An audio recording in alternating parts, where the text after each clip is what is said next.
cover-up at the Veterans Administration. Its mental health director insisting fewer than 800 military personnel attempted suicide last year. The same man in private in an email even bearing the remarkable admonition, shh, admitting the number of suicide attempts last year was not 800, but more like 12,000.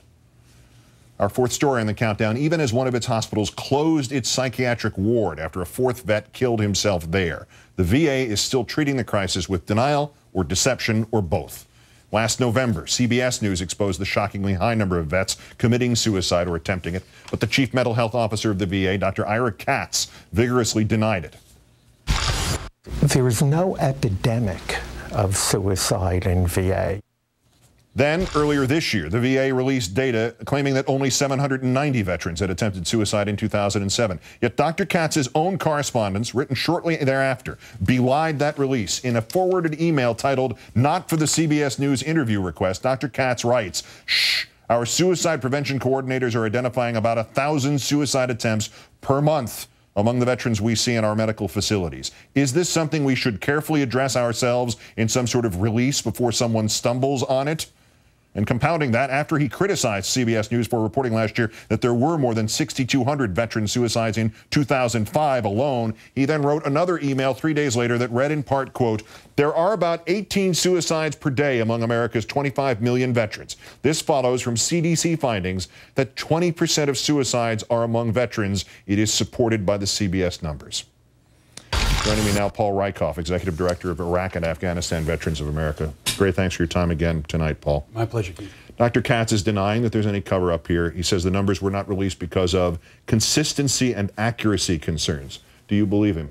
No. He started his message with shh. Yeah. I mean, I think that says it all. It doesn't pass the smell test. It's clear that we've got a very serious problem with suicides across this country, and specifically with Iraq and Afghanistan vets. There have been 283 between 2001 and 2005 alone. Anybody who's been in the military, all my friends, knows someone who's committed suicide. It is a growing problem. It's a serious problem. And this is a great challenge for the new VA Secretary, Peake.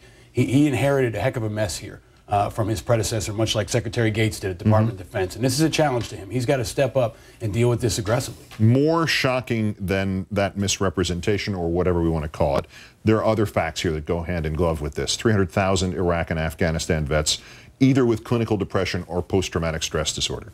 The suicide rate among veterans is anywhere from 3 to 7 times higher than the rest of the country, and this number of suicide attempts at 1,000 a month. Why are the numbers so terrifyingly high? I would say it boils down to because the fact our country is not ready to receive these people, Keith. We've sent 1.7 million people to war in Iraq and Afghanistan since 9/11. Hundreds of thousands of them are coming home with serious mental health problems. This RAND study that came out last week verifies it.